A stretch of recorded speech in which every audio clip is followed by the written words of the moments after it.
Good afternoon, folks, and welcome to the Southside Maverick Coaches Show.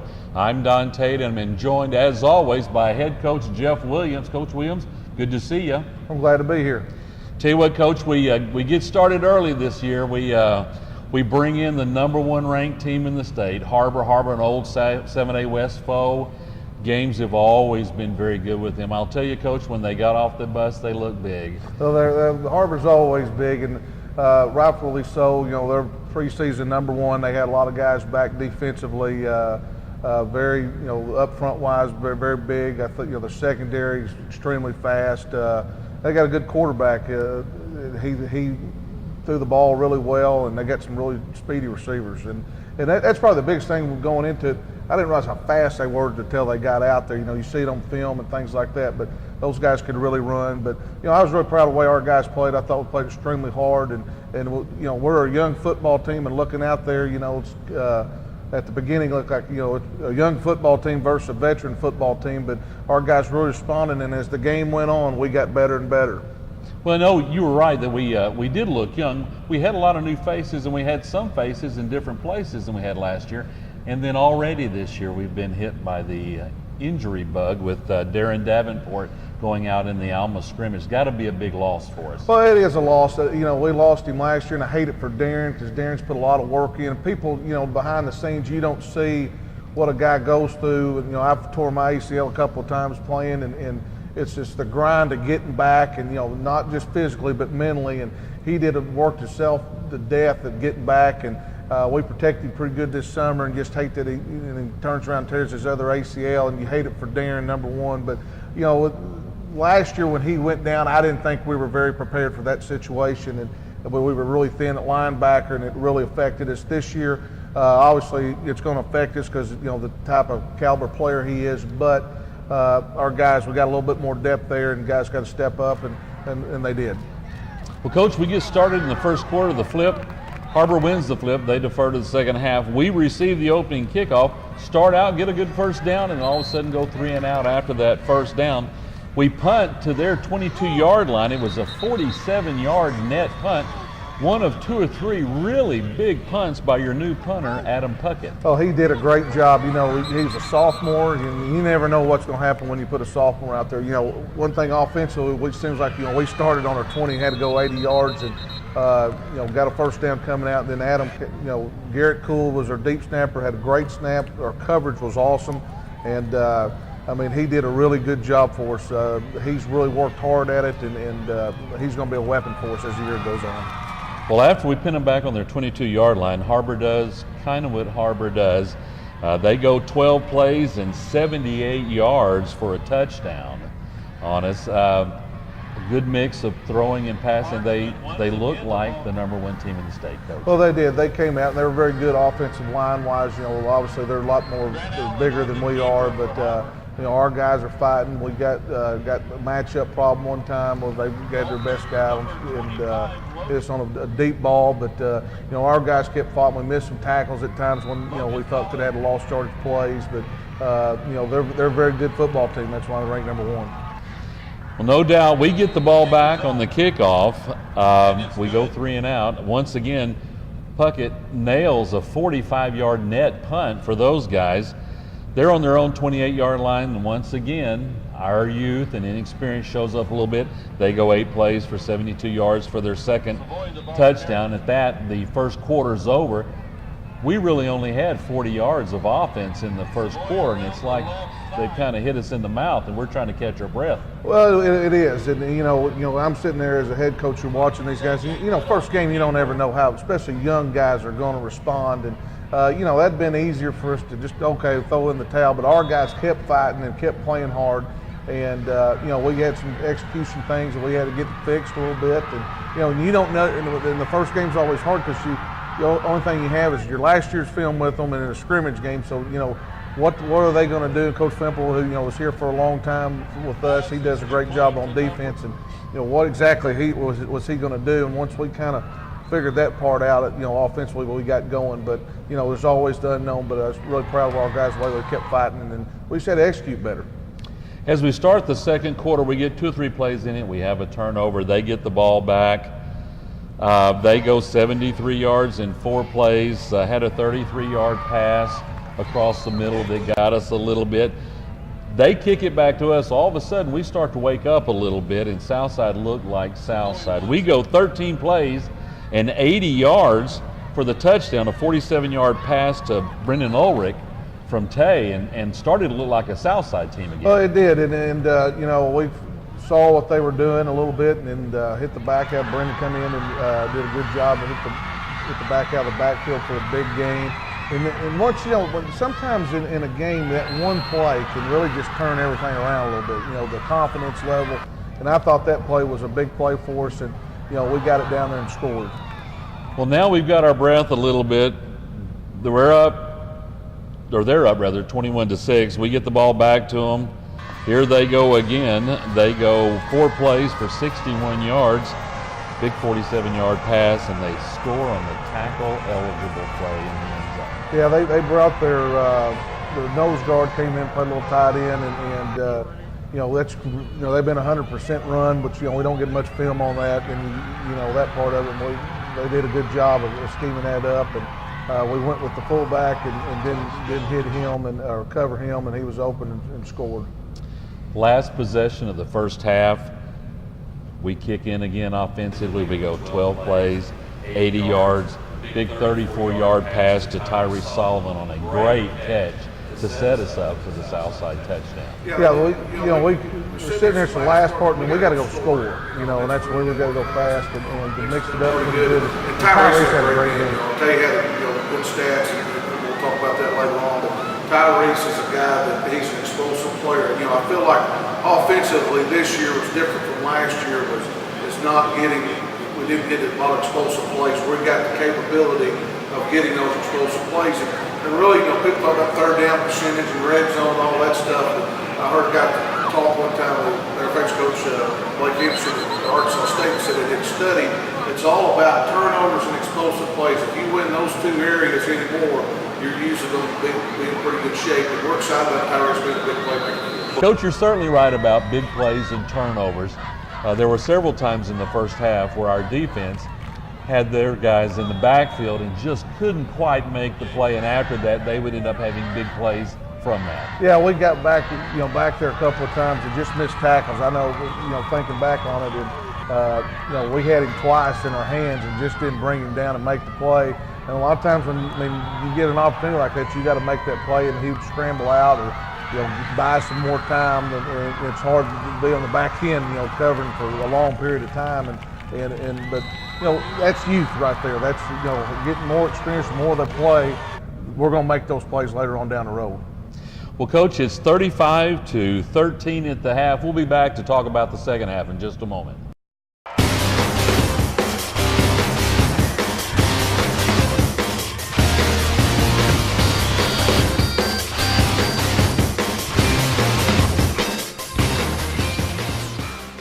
Coach, we start the second half. Har-Ber has deferred to the second half, and they're going to get the ball. We kick off to those guys, end up on the 22-yard line. They start up like they did in the first half. They go 6 plays for 78 yards. Another missed tackle in the backfield that allows them to have a 54-yard pass for that touchdown. Yeah, we came at halftime, kind of switching things up defensively. What we're doing, went to a little bit more zone, and like I said, we had some opportunities. But, you know, one thing about our kids were real positive, especially on the offensive side of the ball. They were playing hard, they were into it, and you know, we really preached that a lot this year, and our guys really responded. You know, we gave up a touchdown, but you could see us running to the ball, all 11, as hard as they could go, and that's what you want to see. But you know, missed a tackle and they hit a big play, and that's what happened. Well, they kick off to us. We start on the 20. I don't believe that their kicker had a ball that did not go into the end zone all night. He was a real power for those guys. He is. I think he kicked one that didn't go in the end zone, and we had a great return on it. But you know, in high school football, you got a kicker that can kick it in the end zone. Most high school football teams can't go 80 yards without making a mistake, and seems like, you know, we were starting to have to go 80 yards offensively all night, but I was proud of our guys the way they executed and took care of the football. They kick off to us. We come back, and all of a sudden we catch fire. Big plays are starting to happen. You know, we were slow early. All of a sudden we're making some long passes and stuff. Coach, we go 4 plays, 46 yards, and scored. to go 42-20. Well, and that you could see our football teams, like I said, starting off, we looked like a real young football team, but as the game went on, we got better and better and better. And obviously, in the second half, played really well offensively. And like I said, we hit some explosive plays, backs out of the backfield. Tyrese had some good catches. Jordan Jackson, Mason Love, those guys. And Tate, had some experience coming in from last year, but, really performed really well. I thought he was in mop-up duty last year for the most part, unless we had somebody hurt and stuff like that. I thought after the first quarter he showed a lot of composure, moved around the pocket really well, made some really good decisions throwing the ball, and threw some really nice balls from the second quarter on. No, he's a true dual threat. I mean, he can throw it and he can run it, and when the ball's in his hands, we feel really good about it. He's a great leader for a football team, a very composed guy. He's just one of those guys, it's like he's been through it before. He likes to compete. He's not ever scared of the moment or nervous about the moment. He really enjoys the pressure and part of it. And he first time out of dealing with a lot of new guys, especially up front. And I thought offensive line wise, we gave up 2 sacks. One of them we just physically got dominated and had a mistake on another one. But offensive line wise, I thought we played really well up front. Well, Coach, we kick back to those guys. They're going to go 11 plays and 65 yards. But the defense seemed to be making a stand right there. They seem to be kind of catching their breath again and really getting after those guys. Har-Ber had to really, really work to score this touchdown. Well, they did, and I think, with us scoring, our defensive guys really, got life, and hey, we're back and forth in this thing. And I was really proud of our guys, our coaches and players. We played it like it didn't matter what the score was, it was 0-0. And, wasn't a lot of times you get in those situations and people start pointing fingers, why can't we stop them, or this or that, and our guys stuck together and played really well together. If they'd scored, hey, we just knew we had to go score, and that's just both sides played really well. And you can see us defensively really starting to come about, making some plays. We're still plugging along out there. And guys are getting better. You can just see the confidence in our football team starting to grow in the second half, and it was great to see. I agree, Coach. We finished the third quarter. We're down 48-20. They scored the first 21 points. You take that out, and obviously it's a 4-quarter ball game. We're playing those guys pretty daggone well. We get to the fourth quarter, the defense continues to bow up. Har-Ber had about 50 yards of offense in the entire fourth quarter. Yeah, and really, one of them was basically trying to run the clock out, but you just, like I said, watching the film, watched it a couple of times, watching this at the beginning, and then the lights come on, in the fourth quarter, and you can just see our football team really, gaining confidence, playing better, playing hard, playing well together. We get the ball back in the fourth quarter. We immediately go 80 yards in 10 plays. 2-point conversion, big 21-yard pass once again to Tyrese Solomon on that. They get the ball, go 4 or 5 plays and out. Ball comes back to us. We go 8 plays, 52 yards for another Maverick touchdown. All of a sudden, we're in the middle of the fourth quarter, and we're 48-35, and we're going to onside kick. Yeah, and it kind of worked out really good. Mason Gregory got a big turnover, interception. I thought really we had to, and that's what we're going to be defensively. We might give some things up, but we got to create turnovers. I thought we had an opportunity for 3 turnovers, only got 1, but we'll get better at that as it goes. And Mason came up with a huge play and a turnover, and finally we're not starting on the 20-yard line, having to go 80 yards, and we're sitting there at midfield, and Tyrese makes a great catch to go in and score, and then they get Tyrese sets up a score. We hit Mason Love and in the flats, and they get a holding penalty and a personal foul, so that's a 25-yard penalty on the kickoff. So it doesn't matter what time of the game. That's obviously you're going to onside kick it right there. And we got to work a little bit better at that. And thought we had an opportunity, because you get the ball there, score, and it's tight. We're sitting at 48-35. We're getting ready to onside kick. If we recover that onside kick, we've been scoring quickly in the fourth quarter. Go in and do that, or there's a turnover like that. All of a sudden, we're sitting with about 3.5–4 minutes left in the game. This ball game's 48-42.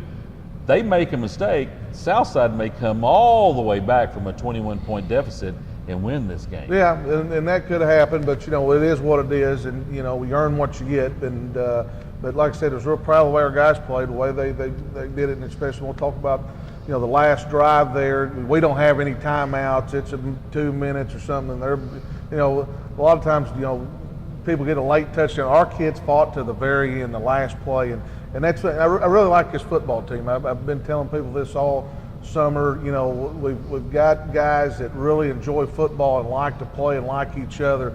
And as a coach, that makes it fun. Makes it fun to come to practice every day. And I'm really proud of the way our guys, hey, we're going to mature and we're going to get better and better. We're playing good football teams early on. We're going to play good football teams down the road. But, you know, week 4, 5, and 6, we're going to be a different football team. Well, as you said, you have to make your own, and they recovered the onside kick, ran the clock out. The final for us, coach, is 48-35. Some good things like we've been talking about for us here. Tate Gatewood throws for 346 yards and 3 touchdowns, and he runs for 2 more. Southside Maverick offense puts up 500 yards on the #1 team in the state of Arkansas. Yeah, and you know, they're very good defensively. You know, they got a lot of guys back from, you know, a lot of those guys, you know, nose guard's a 4-year starter. He started as a 9th grader for HarBer. And so that's really encouraging. You know, like I said, I felt like going into the game, going into the season, you know, we stay healthy. You know, we got some guys that can make explosive plays, and I think we can score the football. You know, defensively, you know, we've got to get better and doing some things. You know, let's tackle a little bit better. Let's execute just kind of some baby steps with some young guys. You know, you're looking at, you know, a whole brand new defensive line. You lost, you know, Hunter Morton, who played Saturday night for ASU against Nebraska.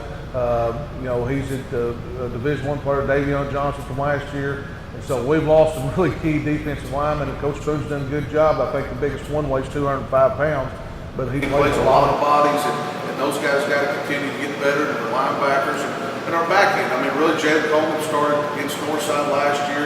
He didn't play a lot until late in the year. D.D. Smith played quite a bit last year. But then, you know, Mason Gregory, you got Ben Windell. Those guys ain't never been on the field on a Friday night, and you can see those guys get better. You know, like I said, Mason made some touchdown saving tackles the other night, and really proud of the way his attitude's been and the way he's really made himself. His confidence level has really gone way up since last year. You know, for a team that's playing the #1 team in the state, they come out and get after us pretty good in the first half. I thought that we maintained our composure pretty well. Coach, I believe we only had 5 penalties in the entire game, and I'll tell you what, we're talking about that defense. If we can make some of those tackles in the backfield, we got 2 but didn't make them, that game could have turned. It could have, but you got to make plays. And I thought we played really clean. I think we had an offsides call, and then we got a personal foul. We hit a guy wasn't late and some things. But I thought we played, you know, for a first game about as clean as you could play. Special teams wise was good. The offense was scored the ball. Defense, we got to get some things fixed and got to get a little bit better. And we got to get better at everything. But I thought it was a very clean game. I'm really proud of our guys. Because last year we ran into battles where we were just mental error jumping all sides. And I keep telling you, first and 15s we ran into last year. Just motion, not concentrating. Our guys have really taken pride in that and gotten better. But like I said, I'm proud of our football team. You know, obviously we want to win. That's the main thing. But you know, the big scheme of things is it's non-conference game. It's, you know, we might get to see those guys down the road, hopefully so. You know, we just got to continue to get better for when we hit conference. Well, I wish I could tell you that next week it was going to get better, but we go to Greenwood, the #1 ranked team in the 6A, the #3 ranked team in the state, which manhandled Northside on Friday night. They've got a Division I quarterback, Razorback commit. Nolan Connor there. Rick Jones is always going to have them coached up well.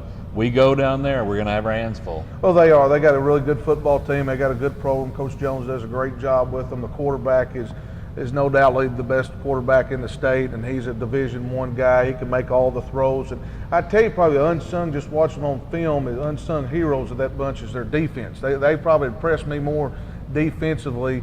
You know, they've always been able to score points, and in the past, you know what you're going to get offensively, but defensively, they're down 3, are very physical. They run well on the back end, the linebackers, and you know, they got a chance. They're going to have a pretty good defensively. So it doesn't get any easier, but you know, non-conference, you don't want it to be easy because you're going to, you know, we got the North Little Rocks, the Bryants down the road, and our conference. You know, you look at scores like Catholic 140-47. There's some really good teams. And so by playing really good teams early, you're prepared when you get in those situations down the road. But I know our guys will be excited. It's a great atmosphere to play at Greenwood, or any time a Greenwood Southside get together. It's one of those games that you'll always remember, and it's fun for our kids, it's fun for our coaches, it's fun for our fans, and I just promise you, we're going to go down there and give it 100%, and our guys are going to play hard, and we're going to play a little bit better this week than what we did last week, and that's the number one key. Well, I believe that. Let's talk about that remaining schedule, and you're right, that non-conference schedule. You've always played a non-conference schedule, a tough non-conference schedule since you've been here. Let's talk about the Central a little bit this year. It seemed like when we were in the West was the predominant conference, and also actually top to bottom. Looks like the Central's going to be tough this year from top to bottom. The Central is no doubt the toughest conference. We were in the 7A West for many years, and there's some really good teams up there, but it's a top-heavy looking league in the West. If you listen to all the supposedly experts, and then the Central Conference, everybody in our league is very, very, very good, and I think everybody won but us at Northside last week, but they played some different teams. But North Little Rock, everybody talked about how they're probably better than they were last year. Bryant's a group that is really, really, really good, and Central looks like they're much improved. They handled Heritage pretty good. Catholic's probably got the best player in the conference in a junior running back, and Northside's Northside's young like us, and they're going to continue to get better. So it's in Conway's got a good team, and all of them. Everybody, you play Cabot. They went down, beat Pine Bluff, and Pine Bluff's always really good. So it is from top to bottom, week in, week out. And it's about who can stay healthy and who gets better. And that's the whole key. You lose a game here or there, you don't throw the keys in, because there's another opportunity the next week. And I think it's probably the most competitive league. And you look at it, they're all really one-school towns. North Little Rock and Conway, and we're in the West a little bit now. It's probably changed because most of them are split. Everybody's split besides Fayetteville, and that makes a difference. But the Central is very tough. Well, I think if we make the improvement next week and the week after that we made from the opening whistle to the end of the game this year, I think we're going to be trouble for a lot of folks. Coach, always good to be with you. Looking forward to talking to you next week after hopefully a big Maverick win at Greenwood. Thank you, Don.